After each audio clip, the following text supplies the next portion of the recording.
तो दादा तलफ़्फ़ुज़ पे आपने जोर तो जरूर दिया होगा ना, ये नेचुरली हो नहीं सकता। अंग्रेजी पर भी, उर्दू पर भी, पंजाबी पर भी, पश्तो पर भी यकसा कमांड, ये मुमकिन नहीं है ना। इसके लिए कुछ ना कुछ एफर्ट करनी पड़ती है। रियासत मैं दिन रात आपको क्या बताऊं यार। मैं अपनी जिंदगी, मेरी उम्र इस वक्त 70 साल है। 70 साल में मतलब आप समझ लें कि 35 साल सोना होता है, 35 साल जागना होता है। मैं 60 साल जागा हूँ, सिर्फ शायद 10 साल सोया हूँ। और मैं यही सारी रात, और आज भी वही है। मुझे सारी रात नींद नहीं आती, कोई तसव्वुर आता है, कोई ख्याल, यार फलां चीज़ क्या है, फलां किरदार कैसा होता है, वो कैसे बोलेगा, फलां एक्टर कैसे बोलता था। जैसे पीटर ओटूल है, डस्टिन हॉफमैन है, ब्रेंडो है। मैं काफ़ी मैं इन लोगों की फिल्में देखता था बचपन से। मैं अभी भी मैं देखता हूँ, मैं ड्रामे देखता हूँ, मैं सोचता हूँ। सिर्फ मेरा ये होता है कि मैं रूटीन का काम नहीं करता। मसलन एक किरदार एक बंदा कर रहा है, चाहे बड़े से बड़ा एक्टर, बड़े अच्छे एक्टर हैं जिनसे हमने सीखा है, तो मैं ये सोचता हूँ कि यार ये जो किरदार है ये इस तरह भी तो हो सकता है। ज़रूरी नहीं है एक अंधा है, सपोज है वो हर बंदा ऐसे नहीं चलता। कुछ बंदे ऐसे भी चलते हैं। क्या मैंने ऐसा देखा। अच्छा, साथ हल्की हल्की टिक भी है कि मैं आ रहे हैं, और बाज अंधे खुली आंखों के साथ भी आपको सही बता रहा हूँ। ये देखना बाज अंधे देखने की कोशिश करते हैं लेकिन नजर उनको नहीं आता, वो ऐसे ऐसे चल रहे होते हैं। हाँ, क्या हाल है, ठीक है, हाँ यार, और ठीक है, ये बात है। ये इस तरह भी है बाज, यार और क्या हाल है, ठीक है, खैर। एक बंदा मैं मेरी आंखों का, हमारे मोहल्ले में था पेशावर में, तो वो अंधा था, उसके हाथ में लाठी होती थी, तो वो क्या करता था कि वो चलते हुए मुंह से आवाज निकालता था लोगों को, ताकि पता चले मैं आ रहा हूँ हैं। इसी तरह जैसे ये है ना, यार बाकी सारी चीजें तो ठीक नहीं, लेकिन बोलो उन्हें ने, बल्कि ये थे बोलो कुल ने। हम हर अंधे को एक ही अंधा बना लेते हैं। जिसका मेरा इतराज जो होता है ना, जो आप कहते हो कि जी आप हर एक्टर पे इतराज करते हो, भाई हर अंधा ऐसे ऐसे नहीं चलता। जब आप फिर स्क्रीन की जीनत बने, फिर लोगों ने पहचानना शुरू किया, तो और बहुत जबरदस्त अंदाज में, वो एहसास कैसा था? एहसास तो बस ये था कि अजीब सा एहसास था हमारे पेशावर। आपकी कथा कलामी की माफी चाहता हूँ, मुझे उससे वो याद आ जाता है, औरंगजेब लगारी साहब, हम असर और बहुत जबरदस्त अदाकार, तो वो कहते हैं कि जब मैं, वो भी बहुत हिट्स थे, तो कहते हैं कि मैं मरी गया, तो मरी में ना मुझे ना जाके किसी ने कहा, एक फैन मिला, उसने कहा कि जी फिरदौस जमाल साहब आप मुझे बहुत पसंद है। कहने लगा कि मुझे गुस्सा तो बहुत आया, तो साथ मेरे एक दोस्त था, मैंने उसको कहा चलो शुक्र है ये फिरदौस जमाल को भी नहीं जानता। इसको पता ही नहीं फिरदौस जमाल कौन है।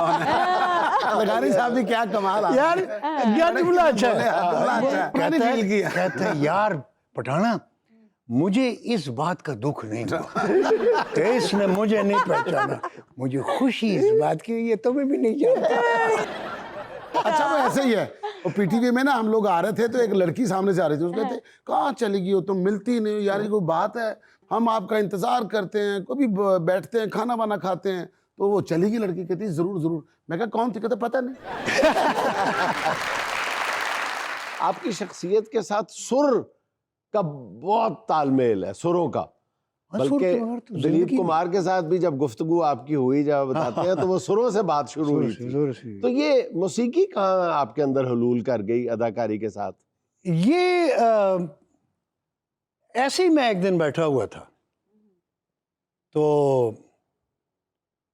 कोई रेडियो पे कोई गाना बज रहा था, तो वो मैंने गौर किया उस पे। नोट करो, गाना बज रहा था, रेडियो पे गाना बज रहा था। ये नए लोगों के लिए एकेडमी है, एकेडमी से भी आगे रेडियो पे गाना बज रहा था, हम कहेंगे गाना लगा सी, सही है, गाना लगा हुआ था, गाना बज रहा था। तो वो जब गाना बज रहा था, 100 रुपया हो गया सर आपका, मेरी तरफ यानी 50 इसको दे वो दे। तो गए ना। तो वो बज रहा था गाना, तो मुझे ये लगा जैसे वो गाना मेरा है आहा, या मैं गा रहा हूँ, आहा, ये मेरी कैफियत है। वहां से मुझे लगा कि ओहो, मौसीकी तो हम कहते हैं ये गाना बजाना है, ये तो कैफियत है। हाय, हाय। तो उस कैफियत को कैसे वो कर लेते हैं। तो मैंने कहा यार अगर हम करें ये टेक्निक, अगर मैं इंट्रोड्यूस करूं कि एक्टिंग थ्रू म्यूजिक, तो ये तो बड़ा आसान हो जाएगा। हाँ, मसलन मैं एक तकलीफ दे सीन कर रहा हूँ या दुख का तकलीफ का कर रहा हूँ और मेरा मूड नहीं बन रहा, because music is mood. Mood, ठीक है जी। तो मैं कोई राग ऐसा या गाना ऐसा छेड़ लेता हूँ, जैसे ना दरना दरना आ। मैं तो वहाँ गया था लेकिन मुझे मिला ही नहीं और कहने लगा यार तुम अजीब आदमी हो। तो मैं तो क्या बात है, क्या बात, ब्यूटी। वाह वाह वाह वाह वाह। अगर आप म्यूजिक के थ्रू एक्टिंग करें, आहा, आपको कोई मूड बनाने की जरूरत नहीं, चूंकि music is mood. Beauty, beauty. अच्छा भाईजान, एक बात मैं पूछना चाह रहा हूँ कि एक्टर तो एक्टर होता है, छाप क्यों लग जाती है? ये थिएटर का है, ये टीवी का है, ये फिल्म का है? असल में बात यह है कि हमने कुछ चीजें जो है ना वो फिक्स कर दी हैं, हमने पिंजरे बना दिए हैं। फिल्म भी एक पिंजरा है, उसका जानवर अलग है। हाँ जी। टेलीविजन एक पिंजरा है, उसका जानवर अलग है। और भाई जानवर एक ही है, उसका सिर्फ गेटअप चेंज करना पड़ता है। आप चेंज करने कोई भी कहीं कर सकता है। बात एक्टिंग, चाहे रेडियो है, चाहे टेलीविजन है, चाहे फिल्म है, चाहे थिएटर है, acting and music is a mood. जो बंदा किसी मूड को परफॉर्म कर सकता है, डिस्प्ले कर सकता है, वो एक्टर है। एक्टर है। अच्छा, फिर इसमें आते हैं कैरेक्टर एक्टर्स। कैरेक्टर एक्टर वो होता है जो मुख्तलिफ इंसानों को पोर्ट्रे पोर्ट्रेट करता है, वाह बिल्कुल जी सही। वाह। हीरो में और एक्टर में फर्क होता है। हाँ। हर हीरो एक्टर नहीं होता और हर एक्टर हीरो नहीं होता। विक्की याद रखो, आइंदा के बाद मुझसे बात करते हुए ज़हन में रखना। आप पहले मुझे क्लियर करें कि आप कैरेक्टर एक्टर हैं या आप हीरो, हीरो हैं? बस। हीरो हैं आप? हीरो। पर हम हीरो सही थे। अच्छा, दिलीप साहब से इतनी जो मोहब्बत है उसकी वजह पेशावर है?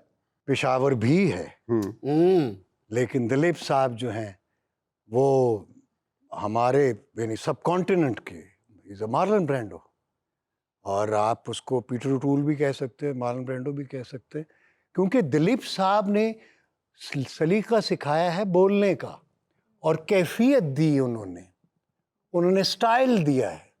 हालांकि उनका कोई स्टाइल नहीं था, उन्होंने हर तरह का काम किया है। अगर दिलीप कुमार मेरठ में भी पैदा होते ना, मैं तब भी उनका फैन होता। अच्छा, जबरदस्त, जबरदस्त।